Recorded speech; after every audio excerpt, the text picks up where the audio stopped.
Hi, it's Lisbeth. Quick Tip Tuesday. I have been rumbling with the idea of vulnerability and what it means to be vulnerable. I mean, mostly because since I've been listening to the Brené Brown books, and also like watching her documentary, and it's on Netflix, so you should totally watch it.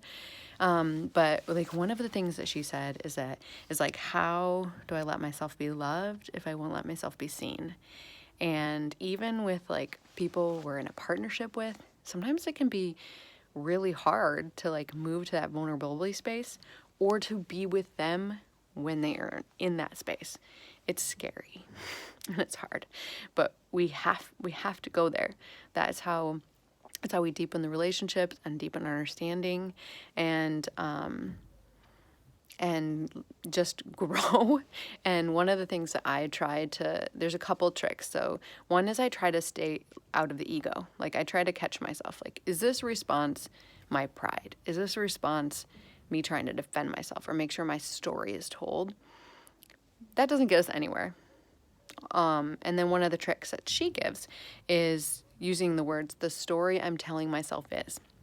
So a lot of times arguments or anger and all those things are based on misunderstanding what the other person meant.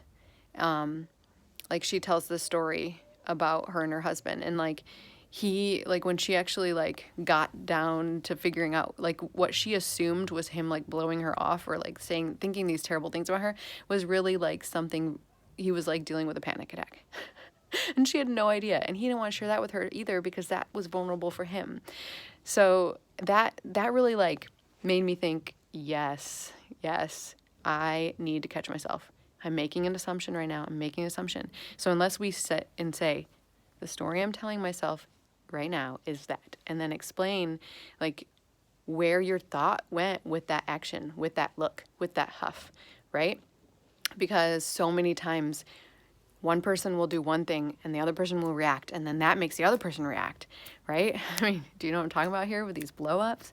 And we just have to like stop it and be in that space with each other and like share, I like the reason I jumped to that is because, and like explaining like, I am sorry, like that's my issue. Usually it's almost always an issue that you're dealing with, something that you're afraid of or something that triggers you, that it has nothing to do with the other person. But unless we take the time to like sit and talk about it, then nothing's going to get solved and everything's going to escalate.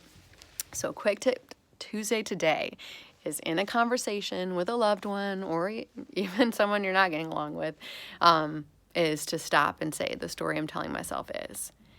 And using that to like open up the communication and dig down to figure out what's really going on here. And if you use that, I would love to hear how it went. So let me know in the comments.